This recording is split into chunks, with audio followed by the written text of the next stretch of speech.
Hey everyone, welcome back to this series entitled The History of Assyria. This is actually part 6, and today we're going to talk about the great Assyrian king Ashurnasirpal II and what I'm going to call the Assyrian Reconquista. So in the last episode, we began to talk about a period of Assyrian history that Assyriologists and scholars of the ancient world call Neo-Assyrian. Basically, this is a period that went from roughly 911 BCE to eventually the downfall and total collapse of the Assyrian state in, I believe it was 609 BCE. Oh, that's right, I'm sorry, I should have given a spoiler alert.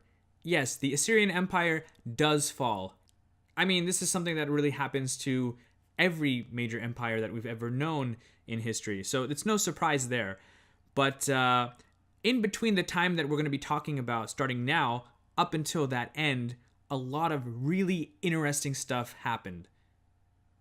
In fact, we are coming into the age of Assyria's greatest and most famous kings. Some of them you might even know about from reading the Old Testament of the Bible. If you're into ancient Egyptian history, they're mentioned there. They appear in Babylonian documents, of course, and even the Greek writers, Herodotus, for example, wrote about them. So these are the kings of legend, and as I mentioned earlier, this is a really exciting time in Assyrian history. So you know what? Let's just begin, because there's a lot of stuff I want to cover. I probably won't be able to get to all of it, but I'll do my best.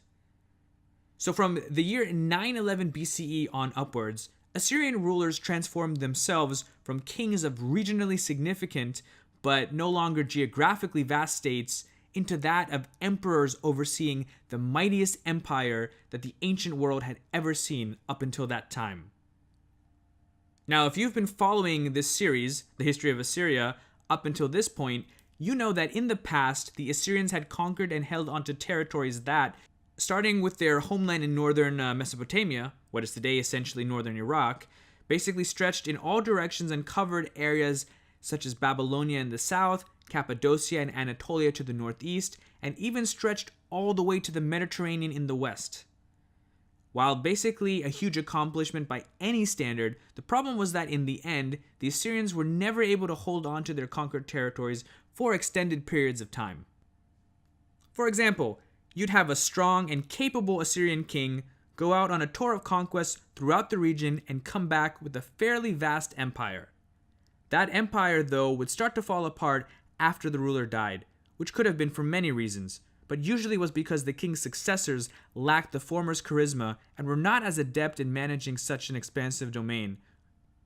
This would ultimately allow the conquered peoples to eventually regroup and kick out their Assyrian overlords, as was the case after the death of Tukulti-Ninurta I in 1207 BCE and later Tiglath-Pileser I in 1076 BCE. During both of these two periods, the Assyrians lost most of the foreign lands that they had previously conquered, and were often on the defensive to keep their core territories, sometimes even the borders of their homeland, from being overrun by their numerous enemies. Yes, they had tons of enemies, because with their policies of forcibly relocating whole populations and turning them into slaves, they weren't winning any ancient Near Eastern popularity contests. However, unlike many empires and peoples of the ancient world, the Assyrians up until that point had never suffered a cataclysmic defeat. All they really needed were strong leaders and favorable circumstances, which they got during the reign of the great king Ashurdan II, who ruled from 934 to 912 BCE. This is the start of the phase that many scholars call the Assyrian Reconquest, and basically it ran up until 884 BCE, with the reign of Tukulti-Ninurta II. I personally like to call it the Assyrian Reconquista because, Reconquista is actually a pretty cool sounding word. Now actually, since I already went over the reign of Ashurdan in a previous segment, I'm not actually going to go into details about his early conquests and policies over here. For that, please check out part 5 of this series entitled The Birth of the Neo-Assyrian Empire. I will say though that this period was especially brutal for Assyria's enemies. For example, Ashurdan II, who is basically credited with kicking off this reconquest phase, is on record to have reconquered a kingdom called Kathmuhu. Sorry, actually it's pronounced Katmuhu, not Kathmuhu. Anyway, this was once an Assyrian province that had broken away about 100 years prior to his rule. When he came back a century later, Ashur-dan and his troops not only plundered the kingdom's capital and destroyed the royal palace there, but they also brought its king to the city of Arbela and had him flayed before actually having him executed. I don't know which is worse. I'd rather be executed and then flayed, but I guess that defeats the purpose of being flayed. So those of you who may not know what the word flayed means, or to be flayed means, it's essentially peeling the skin from your body. And of course, the Assyrians would do this while the person is alive. Basically, it's extremely painful, as you can imagine. And they would peel your skin like you would peel the skin off of an apple, for example. It's just a pretty horrible way to be punished and essentially die. But that was this king's fate. After this, the dead king's mutilated body and his skin were put on display on one of the palace walls. I guess Ashur-dan thought of it rather, as some sort of trophy.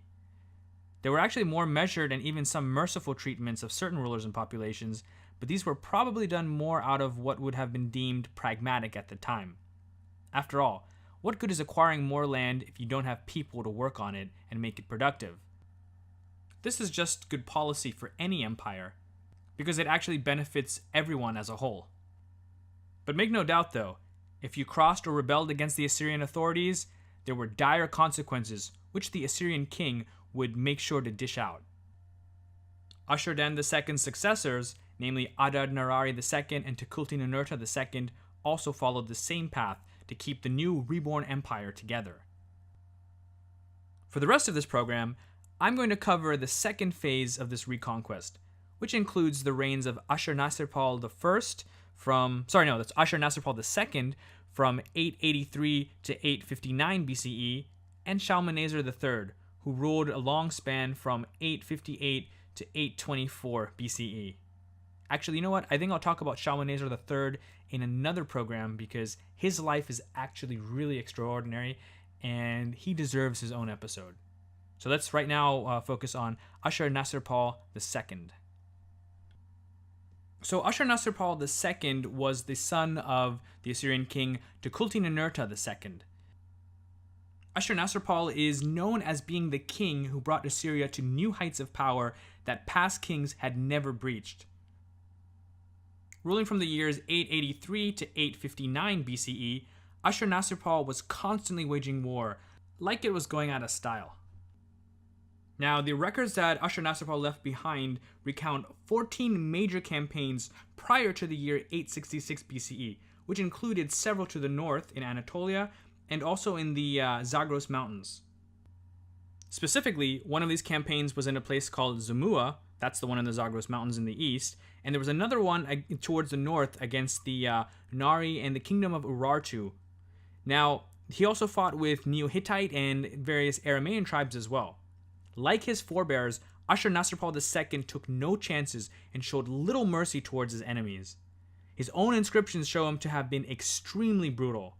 For example, in one of them describing the conquest of the city of Tila in 882 BCE, Ashurnasirpal literally boasts, and I quote, "I captured many troops alive. From some I cut off their arms and hands. From others I cut off their noses, ears, and extremities." I don't know exactly what extremities he's talking about. "I hung their heads on trees around the city. I burnt their adolescent boys and girls.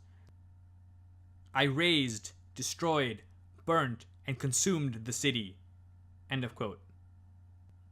Yeah, this is just a short excerpt from some of his tablets. Actually, I have a really good book that I ordered. It just came in a few days ago, and maybe I'll read some of those quotes in a later episode, more in depth, so you can see not just of Ashurnasirpal II, but other Assyrian kings as well, because they're actually, when you read the original sources, they're really interesting. Anyway, let's move on. So there was one kingdom known as the Bid Adini, which had a capital city called Til Barsip on the eastern shore of the Euphrates River. And this city and its king, King Ahuni, proved to be an extremely difficult adversary for Ashurnasirpal.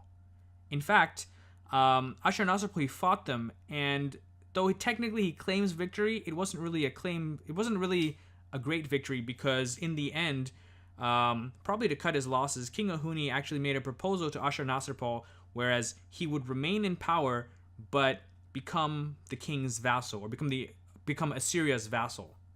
Perhaps Ashurnasirpal accepted Ahuni's partial surrender and allowed him to keep his throne so that he could conserve resources to embark on an even greater quest, that of marching further west towards the Mediterranean, which eventually he did.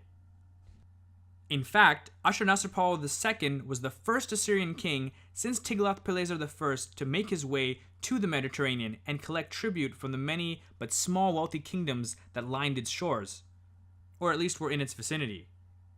These included Carchemish, Patina, and the great Phoenician cities of Tyre, Sidon, Byblos, and Arwad. All of them paid large sums of gold and silver to keep Ashurnasirpal's feared army from breaching their walls, plundering their cities, killing their men, and enslaving and raping their women. All of this loot was hoarded back to Assyria to fund construction projects in the principal royal holy cities of Nineveh and Ashur. However, a large chunk of the gold and silver was diverted to Ashurnasirpal's most ambitious building project of all, that of his new capital, Kalhu. Now, you may know of Kalhu by its other names, specifically Nimrud and Kala. These are the more common names that appear in Western literature and also in the Old Testament of the Bible. Up until 879 BCE, Kalhu was little more than an old, almost rundown Assyrian village. For some reason, though, Ashurnasirpal preferred it to Ashur and Nineveh, probably due to its central location in the middle of what has become known as the Assyrian Triangle. As the name says, this was a space of land that forms a triangle, where the vertexes of this triangle were the cities of Ashur, Nineveh, and Arbela. Now, it's believed that, along with wanting to have a capital of his own, Ashurnasirpal wanted to move away from the major Assyrian cities, basically to keep his distance from the Assyrian aristocracy. Assyria's new wealth had made many of them extremely powerful as well as greedy, and it's likely that Ashurnasirpal didn't trust many of them. Actually, if we use history as a precedent, it's pretty easy to see why. As was the case in many ancient Near Eastern kingdoms and empires, often rival groups of nobles and aristocrats would favor one member of the royal family over others, and they essentially sought to manipulate them into carrying out policies that were favorable to them.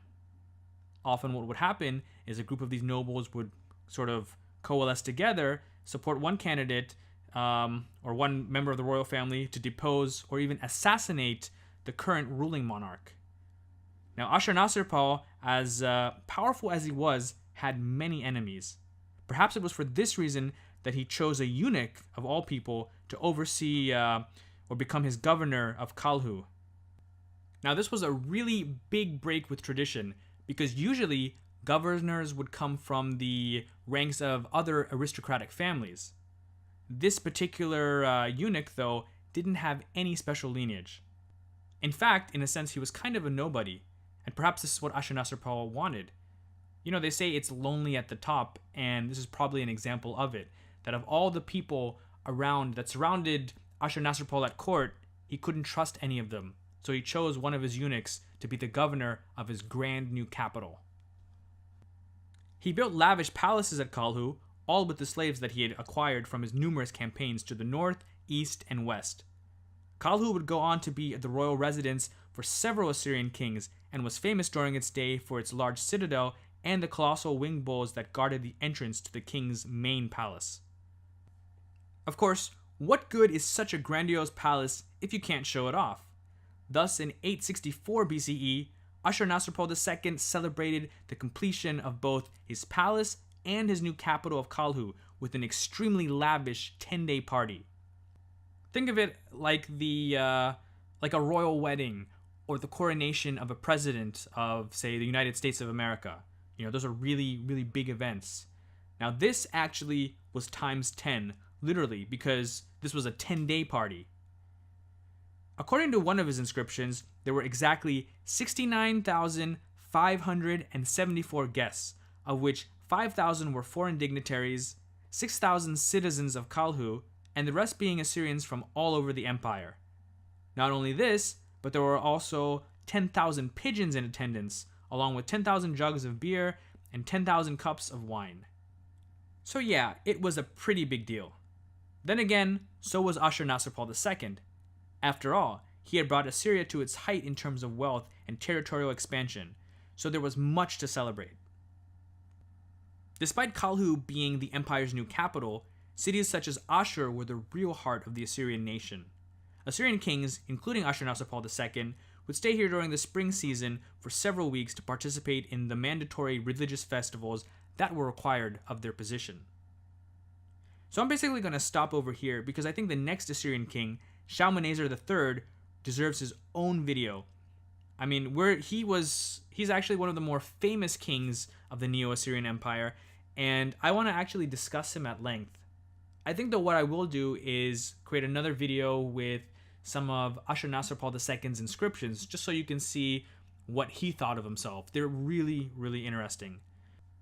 Unfortunately, though, that's all the time that I have right now due to other school and work commitments, but I will be back with more episodes on Assyrian kings, not just that, but other history as well. So if any of this interests you, please hit that subscribe button. If you like this video, if you thought it was useful, hit the like button because that really helps the channel out a lot. Thanks once again for stopping by, and see you soon. Take care.